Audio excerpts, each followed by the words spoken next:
سیاسی جماعتوں کی توجہ صرف عوامی خدمت اتنے ہونی چاہیے۔ وزیر اعلیٰ پنجاب مریم نواز کا لاہور میں جناح انسٹیٹیوٹ آف کارڈیالوجی کی افتتاحی تقریب نال خطاب آخیا افسوس نال کہنا پی رہا ہے کہ سیاسی جماعتوں کا مزاج کرپشن تے دنگا فساد ہے۔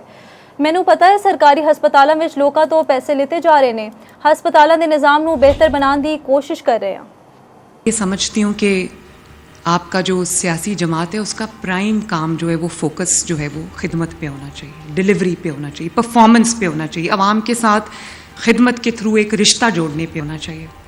لیکن مجھے افسوس کے ساتھ یہ کہنا پڑتا ہے کہ کسی جماعت کا جو مزاج ہے وہ دنگا فساد ہے، کسی جماعت کا جو مزاج ہے وہ کرپشن ہے، مزاج خدمت ہے، ڈیولپمنٹ ہے، پروگریس۔ پاکستان کے جس شعبے کو اٹھا کے دیکھ لو، جس خدمت کے کسی اسکیم کو، پروجیکٹ کو اٹھا کے دیکھ لو، اس کے اوپر صرف ایک نام ہے، وہ ہے محمد نواز شریف یا PMLN۔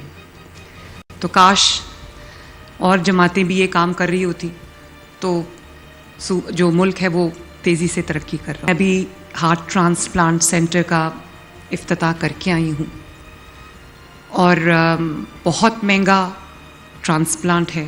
ہم اب اور ملکوں سے بھی بات کر رہے ہیں اور مجھے یہ پتہ چلا ہے کہ جو چائنیز ٹیکنالوجی ہے وہ $10,000 سے کے اراؤنڈ اس کا بھی ہو سکتا ہے۔ تو ہم اس کو نیچے لے کے آ رہے ہیں تاکہ زیادہ سے زیادہ لوگوں کا جن کو ہارٹ ٹرانسپلانٹ کی ضرورت ہے ان کو یہ فیسلٹی مل سکے۔